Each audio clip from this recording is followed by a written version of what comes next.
Bom dia, bem-vindos ao Discurso Direto, programa de entrevistas do Novo e da JETV. Hoje, no dia em que a CGTP prepara grandes manifestações em Lisboa e no Porto, temos connosco a Secretária-Geral da Confederação Sindical, Isabel Camarinha. Muito obrigado por ter aceito o nosso convite. Eu começo por lhe perguntar o que é que a CGTP espera conseguir com estas manifestações. Obrigada pelo convite.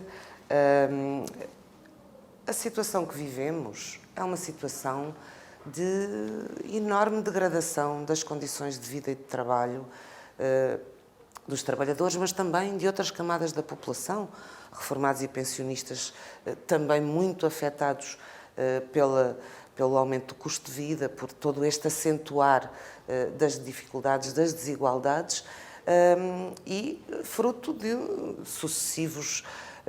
uma política de sucessivos governos que não têm vindo a valorizar o trabalho e os trabalhadores, não têm dado os passos que eram necessários para alterar, de facto, esta situação.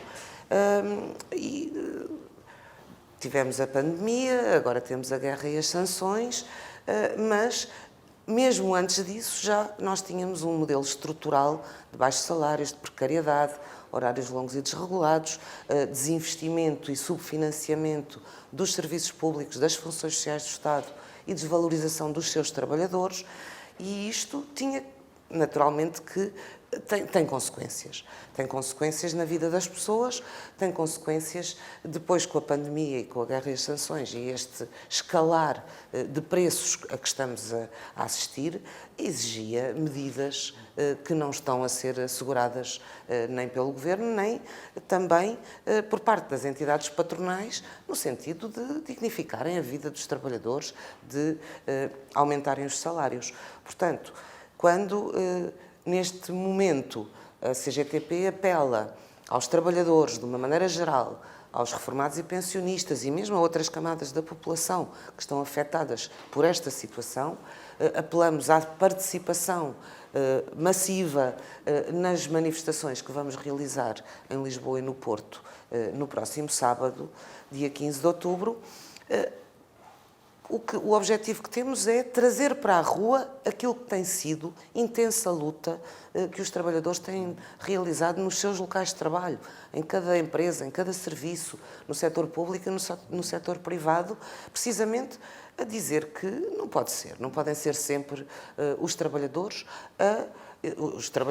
quem trabalha e trabalhou, a pagar aquilo que são, no fundo, opções que têm vindo a ser tomadas pelos sucessivos governos. Sim. E tem alguma fasquia para a participação nestas manifestações? Não, nós fazemos o apelo geral e estamos convictos, até pelo... estas manifestações são, digamos, o culminar de um mês a que chamamos mês de mobilização e luta, precisamente para, em cada local de trabalho, os trabalhadores colocarem as suas reivindicações e exigirem resposta. Resposta imediata e resposta para o futuro. As manifestações serão o trazer para a rua de centenas de plenários, de greves, paralisações e ações diversas que realizamos e que, desde o início do ano, têm vindo a acontecer. Já fizemos também, em junho, um conjunto muito vasto de lutas e uma manifestação nacional em Lisboa, no dia 7 de julho, que já mostrou bem o descontentamento que existe e esta exigência de resposta, porque não é aceitável. Nós estamos, neste momento, com este aumento brutal dos preços. As propostas que se colocam, e tivemos agora até a assinatura de um acordo que a CGTP não subscreveu, mas tivemos as medidas que o Governo apresentou para apoiar as famílias neste quadro de emergência. Temos a proposta do Orçamento do Estado para 2023 e nenhuma destas componentes tem, de facto, a resposta, nem é imediata, porque as pessoas estão a passar mal agora, e não são 125 euros em outubro que vão resolver um problema. Nem sequer compensam a perda do poder de compra que aconteceu desde o início deste ano. Mas nós já tínhamos um modelo de baixos salários quando o ano começou. Portanto, já em janeiro de 2022, os salários de uma maneira geral, eram muitíssimo baixos. Nós temos 1 milhão de trabalhadores, perto de 1 milhão de trabalhadores com o salário mínimo nacional. Temos 3/4 dos trabalhadores, mais de 70%, com salários abaixo dos 1.000 euros. Ora, naturalmente que isto já não era suficiente, mesmo antes desta escalada dos preços, mas agora com este aumento do custo de vida é completamente incomportável. Em paralelo com isto, o que temos é a especulação na subida dos preços, aproveitando este problema dos combustíveis e causado também pelas sanções, e temos lucros de milhares de milhões de euros. Nós fizemos um levantamento de 21 empresas, mas se fizéssemos de mais algumas, provavelmente encontraríamos mais. 21 grandes empresas e grupos económicos tiveram mais de 4.200 milhões de euros de lucros só no primeiro semestre de 2022. Ora, há aqui um desequilíbrio muito grande, a distribuição da riqueza precisa de ser reequilibrada, porque, de facto, não podem ser sempre, como eu dizia no início, os trabalhadores, os reformados e pensionistas a pagar. Tem que haver uma distribuição diferente daquilo que produzimos, da riqueza que produzimos e que é suficiente no nosso país para garantir dignidade a todos. Ela não está, é distribuída de uma forma que permita isso e aumenta o empobrecimento, que é para nós inaceitável. 11,2% dos trabalhadores no nosso país trabalham a tempo inteiro e são pobres. Isto é uma coisa que nenhum governo devia admitir que fosse possível num país que se quer desenvolvido. Portanto, há que alterar as opções que têm vindo a ser tomadas no sentido de garantir que isto muda e que há, de facto, uma resposta com o aumento geral dos salários e das pensões. Tivemos agora este problema, estamos agora a ter este problema que o Governo criou com as pensões, porque é completamente inadmissível que um Governo tenha utilizado durante anos sucessivos uma fórmula para o cálculo do aumento das pensões e que agora, porque a inflação é maior, venha dizer, não, agora não utilizamos esta fórmula. Como alguns comentadores. Nós chamámos-lhe um logro, porque de facto é enganar os reformados. O Governo veio dizer que no cômputo global os reformados não perdiam nada daquilo que seria o aumento. Mas perdem para o resto das suas vidas, porque em janeiro de 2023 o valor da pensão será inferior àquele que seria se a fórmula fosse utilizada, alterando naturalmente todo um futuro de aumentos a partir de 2024. Isto não é admissível, não é correto e não é justo, porque os reformados no nosso país e pensionistas têm pensões, a maioria deles tem pensões muito baixas. Portanto, havia aqui uma expectativa, não de poderem ter agora uma pensão enorme, mas pelo menos de haver aqui um aumento que repusesse pelo menos o poder de compra perdido durante este ano, e nem isso acontece. Concorda que isso que a CGTP chama um logro, outros chamam um truque, pode ser um momento de viragem na percepção que os portugueses têm desta governação? Nós esperamos que quer os trabalhadores, quer as suas famílias, quer os reformados e pensionistas vejam de facto os resultados e consequências das opções que estão a ser tomadas, seja em relação aos salários, seja em relação às pensões. A questão dos salários, há este acordo, como eu dizia, que foi assinado no passado domingo, que aponta para um referencial de 5,1% em 2023 e depois vai reduzindo até 2026 para dar os tais 20% que o Primeiro-Ministro anunciou em 2026. Mas isto não repõe o poder de compra, primeira questão. Segunda questão, no setor privado, para haver aumentos dos salários, é preciso haver negociação da contratação coletiva, porque é a contratação coletiva que, para mais de 80% dos trabalhadores, estabelece os aumentos salariais e os salários que são pagos. Ora, se não há dinamização e efetiva negociação da contratação coletiva, como é que, até que estes 5,1% que não são reposição nem melhoria do poder de compra e dos salários dos trabalhadores, mas como é que mesmo esse valor será atingido? Quer dizer, nós temos um Código de Trabalho que tem uma norma que é fazer caducar as convenções coletivas se não forem negociadas num prazo, depois tem um conjunto de regras para chegar à parte em que acaba a sua vigência, digamos assim. Mas faz caducar as convenções coletivas. Ora, a CGTP colocou, desde a primeira hora, e temos vindo a afirmá-lo desde que a caducidade integrou a legislação laboral, que isto era uma ferramenta na mão do patronato para chantagear nas negociações da contratação coletiva a mesa de negociações. Ora, o Governo, mantendo a caducidade das convenções coletivas no Código do Trabalho, como é que quer atingir uma contratação coletiva dinâmica, como se diz neste acordo que foi assinado? Não há como. Consegue entender como é que 7 anos depois do final do governo de Passos Coelho se mantêm regras dessas num governo socialista? Pois, mas isso tem sido ao longo dos anos... Apoiado durante alguns anos por comunistas e bloquistas. Vamos lá ver. Isso tem sido durante alguns anos, desde sempre, a postura do Partido Socialista. O Partido Socialista, quando é oposição, até considera que alterações, nomeadamente à legislação laboral, que são introduzidas por governos PSD, CDS ou PSD, considera-as negativas. Mas depois, quando passou a ser governo, nunca repôs o que tinha sido retirado, nem revogou normas que desequilibram as relações de trabalho, como é o caso da caducidade e outras. Podíamos falar de outra matéria que também está no acordo, que foi assinado e que a CGTP não subscreveu, que são as compensações e indemnizações por despedimento coletivo ou por extinção de posto de trabalho, que o governo PSD-CDS, de Passos Coelho, no período da Troika, reduziu o valor das compensações por despedimento coletivo de 30 dias por cada ano de trabalho para 12 dias. O PS nunca repôs os 30 dias. E agora, neste acordo, aumenta de 12 para 14 dias. Ao mesmo tempo que faz cessar o pagamento pelas entidades patronais de 1%, que era o Fundo de Compensação de Trabalho, que foi criado para compensar a redução do valor das indemnizações.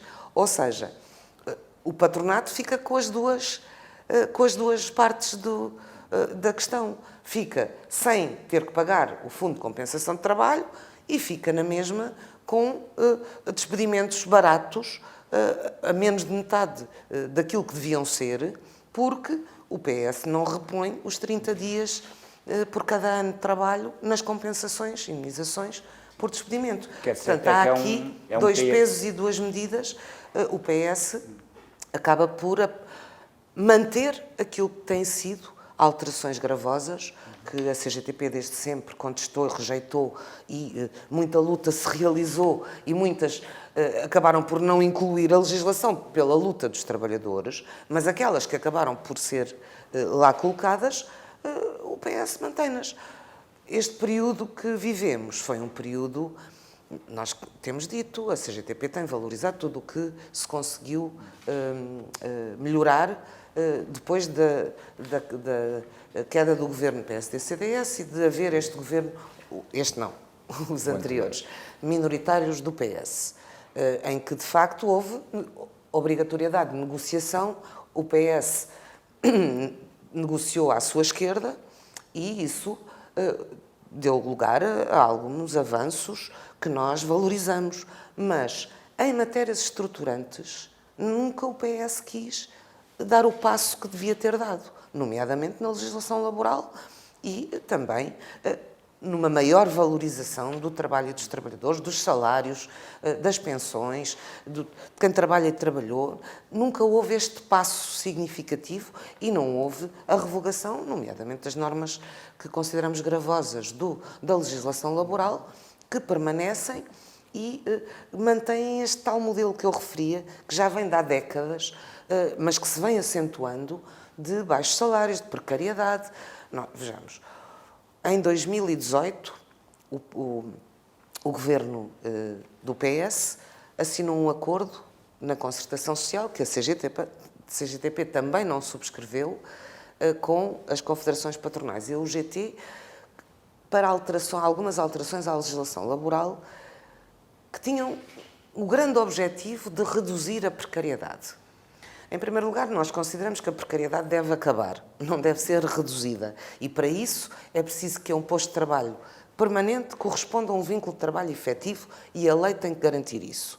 Mas aquele acordo que foi assinado e que a CGTP não subscreveu tinha essa intenção, tinha lá algumas normas que, na opinião de quem o assinou, iam promover a redução da precariedade. Uma das normas era aumentar o período experimental de trabalhadores à procura do primeiro emprego e desempregados de longa duração para 180 dias. Onde é que isto era uma forma de terminar com a precariedade, nós nunca conseguimos descobrir. Outra foi aumentar e alargar o âmbito dos contratos de muito curta duração, permitindo que, em todos os setores, esse tipo de contrato pudesse ser utilizado. Mas eu estou só a dar 2 exemplos, para não prolongar muito esta exposição. Mas a verdade é que nós continuamos a ser, agora, em 2022, um dos países da União Europeia com maior número de trabalhadores com vínculo precário, em que a grande parte deles são jovens e o emprego criado em 2021 e agora no primeiro semestre de 2022, 72% tem vínculo precário. Onde está o efeito desse tal acordo e das alterações que foram introduzidas à lei? Há toda uma economia baseada na precariedade. Exatamente. Passou dos call centers para os entregadores e como é que se Mas arranja até mesmo o respostas? recurso ao contrato de trabalho a termo certo, porque isso é muito utilizado. E eu já nem estou a ir para a parte da ilegalidade, que é a utilização de trabalhadores chamados independentes para a ocupação de postos de trabalho, que são postos de trabalho efetivos das empresas. Já estou a falar só daquelas formas de precariedade que a lei permite. E essa a lei não permite. Mas a verdade é que nós temos um nível de precariedade completamente inaceitável. E os nossos jovens, ainda por cima, porque grande parte deles têm vínculo precário, os trabalhadores com vínculo precário têm salários inferiores, em média, são entre 25% e 40% inferiores ao de um trabalhador com vínculo efetivo.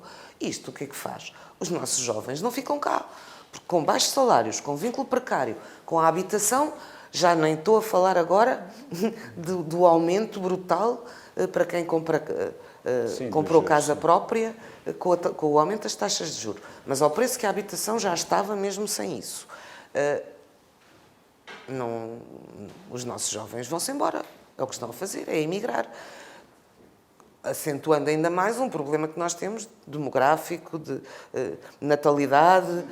Portanto, as opções que têm vindo a ser tomadas não vão no sentido de garantir nem, como eu dizia, a valorização do trabalho dos trabalhadores, garantir salários dignos, garantir a valorização das carreiras e das profissões, garantir que um trabalhador que tem experiência, competências, uma categoria profissional com especialização, tem um salário compatível com esses conhecimentos adquiridos e com a experiência que tem. Não temos isso. O que temos é uma compressão das tabelas salariais que faz com que a aproximação...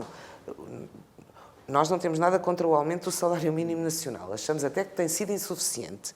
Mas o que não pode é apenas haver aumento do salário mínimo nacional, porque depois os trabalhadores que nas tabelas salariais deviam estar em níveis superiores ficam muito próximos da base da tabela. Ora, isto não é justo, não compensa o conhecimento adquirido, as competências, as funções que os trabalhadores desempenham e causa grande descontentamento, naturalmente, entre os trabalhadores. Portanto, há aqui um modelo que precisa de ser alterado. E nós, a luta que fazemos é não só para a resposta imediata, mas também para alterar este modelo, porque o país não se vai desenvolver. Nós temos um país em que o que produzimos é de baixo valor. Nós com a submissão à União Europeia, com aquilo que são as condicionalidades impostas e a divisão do trabalho na própria União Europeia, o que temos é a desindustrialização do nosso país, principalmente em áreas em que era uma produção de grande valor. Portanto, o que está a acontecer é que estamos a ser aproveitados por outros para produzir aquilo que eles não querem produzir e fica a produção de baixo valor, com baixos salários, com horários longos, com uma muito grande exploração dos trabalhadores. Este modelo precisa de ser alterado para o país se desenvolver, porque assim o país também não se desenvolve. Sim.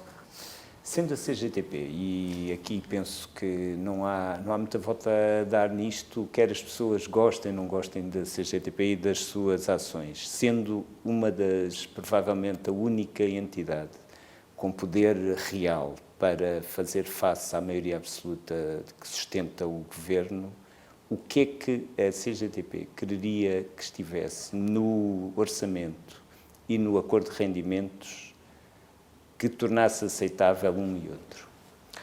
A CGTP tem propostas.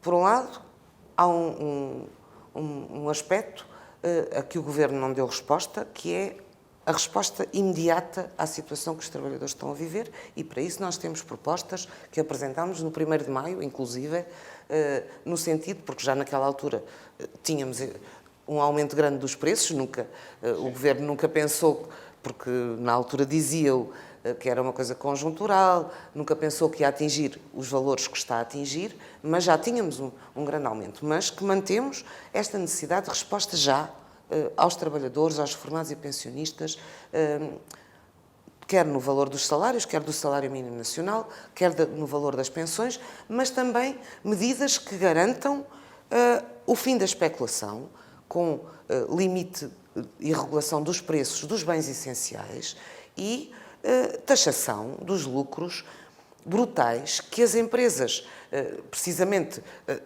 que ou vendem ou distribuem os produtos que estão a ter o maior encarecimento, estão a fazer com esta situação. E isto são medidas que eram para já. Naturalmente, associando isto às alterações à legislação laboral que permitirão, como dizia, a negociação da contratação coletiva, a efetiva valorização das tabelas salariais e o aumento geral dos salários. E consideramos que para 2023 precisamos de fazer um investimento nos salários, porque para o país progredir, o aumento dos salários é uma questão fundamental. Ao contrário do que se diz da espiral inflacionista que o aumento dos salários poderia produzir, o que consideramos é que, precisamente, o aumento dos salários e das pensões é o que vai garantir poder de compra, que aumente o consumo, que permita escoamento, aumento da produção e também viabilidade das próprias empresas. Falou daquele período a seguir à Troika. Tivemos, apesar de muito insuficientes as medidas que foram sendo concretizadas pelo governo minoritário do PS, mas a verdade é que, com algum aumento dos rendimentos dos trabalhadores e das suas famílias, dos reformados e pensionistas, com reposição de direitos, nós tivemos também desenvolvimento económico. Ora, porquê? Porque o nosso tecido empresarial é composto fundamentalmente por micro, pequenas e médias empresas que vivem do mercado interno. Nós podemos querer, e bem, alargar os nossos horizontes, exportar, internacionalizar. A CGTP não tem nada contra as grandes empresas. As grandes empresas também são fundamentais para o desenvolvimento da nossa economia. Nós até achamos que uma parte dessas grandes empresas, aquelas que são fundamentais para o desenvolvimento da nossa economia, deviam ser recuperadas para o Estado, para garantir... Os acionistas provavelmente não acreditariam muito nisso. Não acreditariam e não estariam de acordo. Sim. Mas nós consideramos que há empresas que são fundamentais para o desenvolvimento da economia e para a nossa própria soberania em todos os níveis. E veja-se, no setor energético, o facto de EDP, Galp, Petrogal serem empresas privadas impede-nos de tomar um conjunto de medidas que poderíamos tomar e de impedir a especulação que tem vindo a ser feita. Mas isto tudo para dizer que O que nós consideramos que precisa de ser alterado é mesmo este modelo. Tem que se mudar de rumo, tem que se mudar de opções. E o aumento dos salários para a CGTP, neste momento, salários e das pensões, é uma questão central.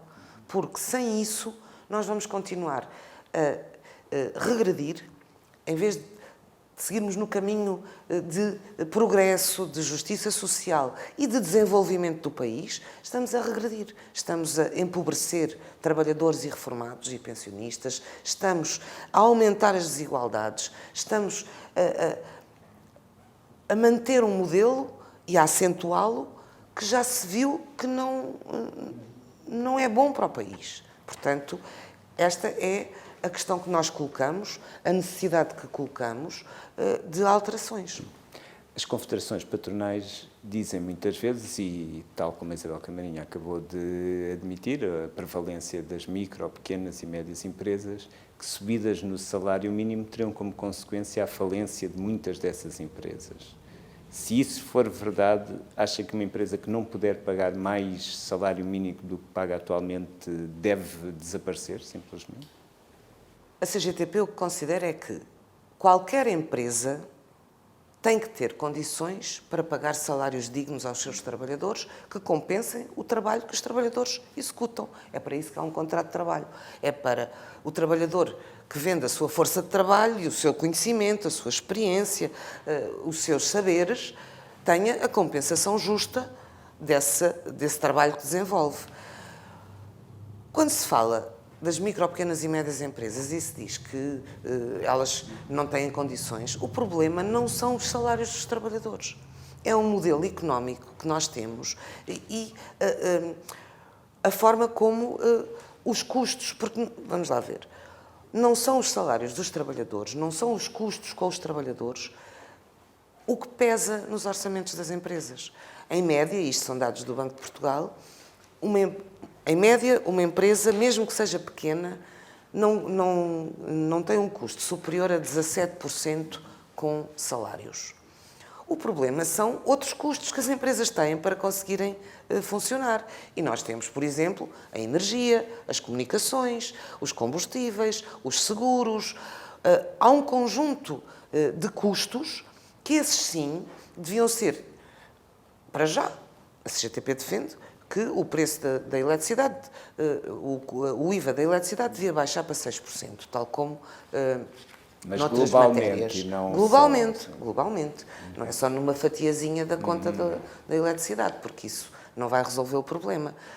Agora, há, de facto, custos de contexto, os chamados custos de contexto, que devem ser também feitos. No fundo, o que é que nós dizemos? Tem que haver tributação dos lucros, principalmente das grandes empresas. E ninguém está a dizer que essas grandes empresas têm que fechar ou têm que considerar... Não, agora, se 21 empresas e grupos económicos e financeiros têm, num semestre, 4.200 milhões de euros, 4.200 milhões de euros de lucro e distribuem quase 3 mil milhões desses 4.000 em dividendos, alguma coisa não está bem, porque, efetivamente, essas empresas são as que depois vendem os seus serviços às micro, pequenas e médias empresas, para além do que afeta em termos de vida das pessoas, de uma maneira geral, agora fala-se muito das famílias, mas dos trabalhadores, das suas famílias, dos reformados e pensionistas, também tem um peso muito grande na capacidade das micro, pequenas e médias empresas, a quem essas grandes fornecem os serviços, de poderem sobreviver. Portanto, há aqui um equilíbrio que devia ser feito e que compete ao Estado também equilibrar. Portanto, não é com os salários. Uma empresa, para poder funcionar, tem que poder pagar salários dignos aos seus trabalhadores. Não consideramos que seja o aumento do salário que vai fazer falir qualquer empresa. Aliás, veja-se, voltamos outra vez ao período a seguir à Troika. Teve congelado o salário mínimo nacional, não cumprindo um acordo que estão sempre a dizer que a CGTP não assina acordos na concertação social. A CGTP já assina centenas de acordos no quadro da negociação da contratação coletiva e diretamente com as empresas, mas A CGTP assinou muitos acordos na concertação social. Um deles foi o do aumento do salário mínimo nacional, que não foi cumprido, teve congelado uma série de anos.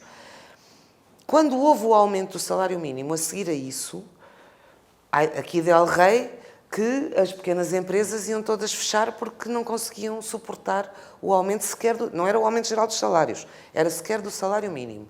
Pelo contrário, nós tivemos imensíssimas falências no período da Troika e, naqueles anos a seguir, da chamada geringonça, não houve praticamente falências de empresas. Houve, de facto, desenvolvimento da economia, como referi há pouco, e houve aumento dos rendimentos e dos salários. Portanto, isto é uma falsa questão que se coloca. E é o que dizemos. O aumento dos salários é o único custo que as empresas têm que tem retorno. Porque as empresas pagam o aumento do salário e depois os trabalhadores, as suas famílias, consomem mais, compram mais, é preciso produzir mais e, portanto, as empresas acabam por ver de volta esse investimento. É um investimento. Consideramos que é um investimento. Vê algum mérito no alívio do IRC para empresas que garantam aumentos salariais ao nível ou superior do que está dos acordos ou que reduzam as diferenças salariais?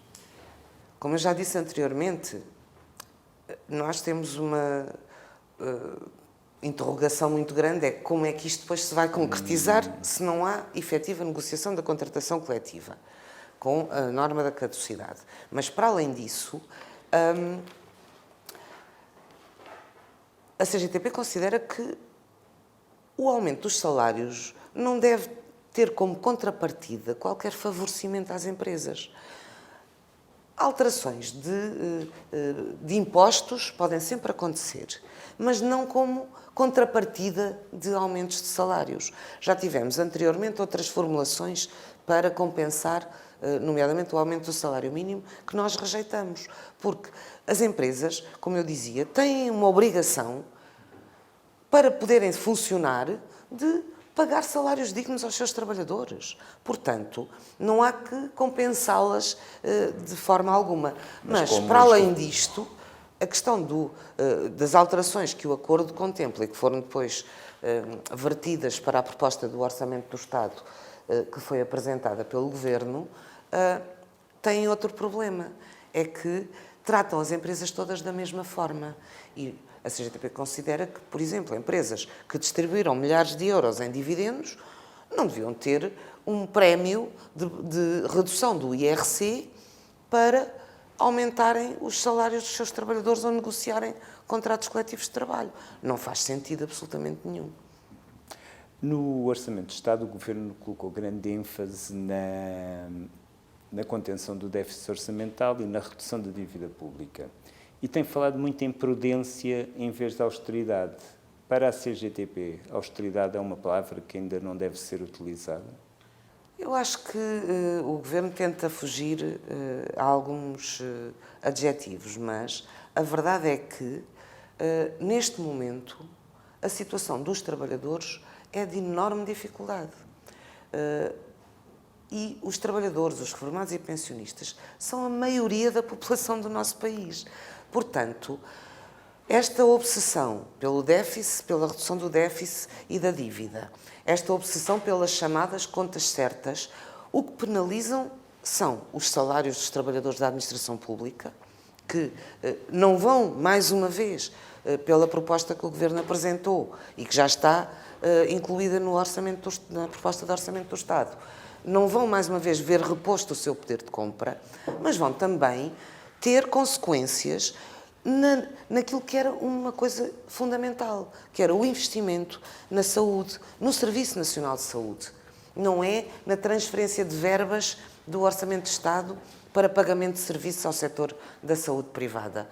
Era para reforçar e investir no Serviço Nacional de Saúde, na educação, na proteção social, na justiça, na administração local, no apoio à habitação, nos transportes públicos, num conjunto de funções que são do Estado e que, com esta obsessão pela redução do déficit e da dívida, o Governo continua a desvalorizar e a não garantir aquilo que era necessário.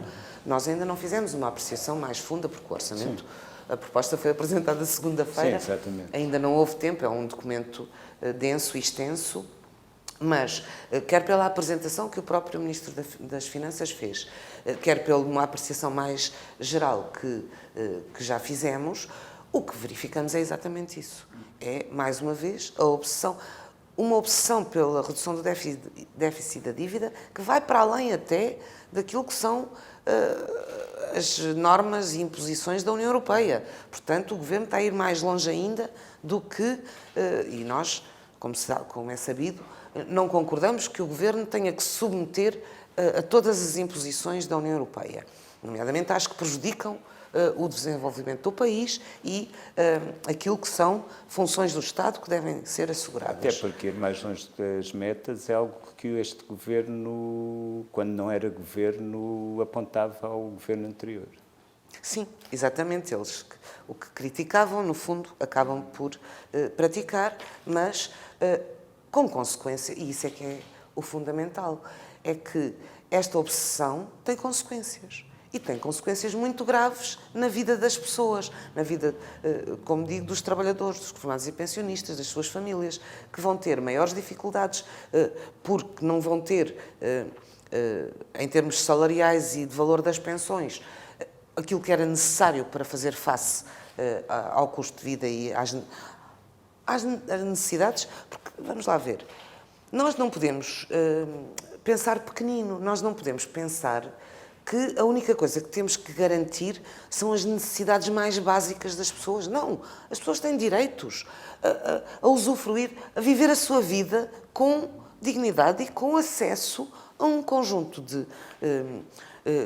de áreas, de condições que neste momento não têm, nem sequer têm para o básico, quanto mais para a cultura, para o desporto, para o lazer, para viajar, para poder conhecer outras coisas, para ler, não têm, porque de facto o valor dos salários e das pensões não permite que isso aconteça. Portanto, esta obsessão e depois os serviços que o Estado tem que garantir, que aliás a nossa Constituição consagra como funções do Estado, não é por acaso. É porque, de facto, a saúde, a prevenção e tratamento da saúde é uma competência do Estado.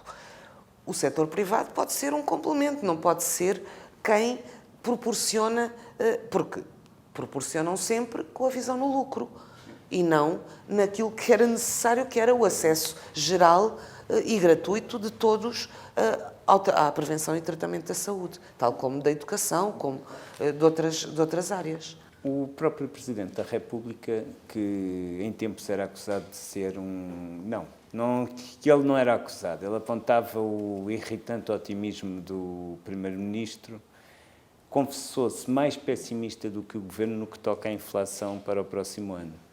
Se a inflação derrapar, o que é a CGTP espera do Governo no que toca a salário mínimo e a outras atuações? O que podem contar em relação à ação que a CGTP vai realizar é, principalmente, organizar e mobilizar os trabalhadores e também, naturalmente, outras camadas e os reformados e pensionistas para que lutem e exijam que, de facto, haja estas alterações que têm que acontecer. Porque nós também... há um grau de imprevisibilidade muito grande nesta situação que vivemos. E, quando se faz aquele acordo com aqueles valores, está-se a pensar numa inflação muito, muito mais baixa do que se calhar vai ser em 2023. Mas, mesmo assim, com aqueles números baixos, não é reposto o poder de compra. Portanto, o que se pode contar relativamente à CGTP e o que temos vindo a afirmar é que será a mobilização e a luta dos trabalhadores e de outras camadas da população é que vão obrigar à alteração de opções. E, naturalmente, que se a inflação for superior, haverá um crescimento ainda maior do descontentamento e da mobilização das pessoas a exigirem outras condições. Porque isto não é aceitável. Não é aceitável que não se tomem agora as medidas para resolver o problema que está criado com esta perda de poder de compra brutal. É utópico pensar numa greve geral quando a UGT assina documentos como acordo de rendimentos? A CGTP já fez muitas greves gerais, umas sozinha, outras. Normalmente, quando decidimos tendo em conta a situação, a mobilização dos trabalhadores, a necessidade que temos de aumentar o nível da luta que é realizada e não tanto se temos a UGT convosco outras componentes também nessa mobilização. Nós não pomos de lado qualquer forma de luta. Neste momento temos este mês de mobilização e luta e esperamos grandes manifestações em Lisboa e no Porto no dia 15 de outubro, no próximo sábado, porque de facto a exigência é muito grande e os trabalhadores e outras camadas precisam de trazer à rua essa exigência por respostas que não estão a ser dadas. Portanto, depois veremos. Tendo em conta a forma como o PS conseguiu a maioria absoluta, portanto, esvaziando em grande parte o PCP, o Bloco de Esquerda, é provável que o número mais elevado do que o habitual de filiados nos sindicatos da CGTP tenham contribuído para eleger este governo. Sente desilusão nos contactos que vai tendo? A CGTP, desde sempre, não foi nestas eleições de 2022, desde sempre, considerou que maiorias absolutas não são uma boa forma das populações verem os seus problemas resolvidos. Porque, inevitavelmente, há uma tendência para ouvir pouco os outros e ouvir pouco a maioria das pessoas. Por outro lado, estas eleições realizaram-se num quadro muito específico e tiveram condicionantes muito grandes de apreensão, ainda vínhamos da pandemia, ainda não tínhamos esta situação da guerra e das sanções com esta dimensão que tem neste momento, mas já tínhamos aumento de custo de vida, que já estava a vir do ano passado, já tínhamos uma situação criada em que muitos milhares de eleitores confiaram que o Partido Socialista era a forma de impedir o regresso da direita ao poder, até associando a uma possível aliança de PSD com a extrema-direita. E isto condicionou muito o voto, na nossa opinião. Mas o voto que cada trabalhador teve nas muitas eleições que já houve ao longo dos anos não tem influência propriamente na sua participação, ação e envolvimento na ação dos sindicatos da CGTP. Os trabalhadores, nos seus locais de trabalho, na sua vida do dia-a-dia, procuram nos sindicatos da CGTP quem os organize e una em torno da exigência de uma vida melhor e sabem que a CGTP e os seus sindicatos sempre pugnarão e estarão sempre na primeira linha da defesa dos direitos e interesses dos trabalhadores, portanto, confiam na CGTP, independentemente das suas opções de voto, porque os trabalhadores sentem as condições de trabalho no seu dia-a-dia, no local de trabalho, e sabem os salários que têm, e sabem que os horários são longos e desregulados, e sabem que há uma legislação laboral que precisa ser alterada, sabem que é preciso negociar a contratação coletiva. E estas questões sabem que é preciso acabar com a precariedade, precisam dos serviços públicos. Portanto, as grandes prioridades da CGTP, que depois se concretizam na prática, nas reivindicações em cada empresa, em cada serviço, em cada local de trabalho, são fatores que unem, são aspectos que unem os trabalhadores. Portanto, os trabalhadores encontram nos nossos sindicatos e na CGTP quem faz frente e exige a melhoria das suas condições de vida e de trabalho e o desenvolvimento do país no sentido do progresso e da justiça social. e compreende que por isso e pela situação conjuntural dos partidos mais à esquerda haja quem a possa ver como a principal figura da oposição à esquerda do PS? Nós não nos vemos nessa conjuntura. O nosso sistema político é com partidos políticos, são esses que concorrem a eleições. Os eleitores devem olhar para os programas que cada um apresenta e devem votar em consciência e consideramos também não devem esquecer aquilo que foi a ação dos partidos vários quando foram ao poder em que resultados é que isso teve para as suas vidas. A CGTP é a maior organização social no nosso país e, naturalmente, cumprirá este seu papel de mobilização neste momento tão difícil que trabalhadores, de uma maneira geral, as populações, o povo do nosso país está a atravessar. Tudo fará para garantir a unidade e a mobilização dos trabalhadores e de outras camadas da população no sentido de exigir mudança de rumo, mudança de opções, mudança da política que tem vindo a ser seguida. Muito obrigado, Isabel Camarinha. Despedimos-nos do quem nos esteve a ver no Discurso Direto. Na próxima semana teremos mais uma entrevista com protagonistas da vida económica, política e social do país. Bom dia.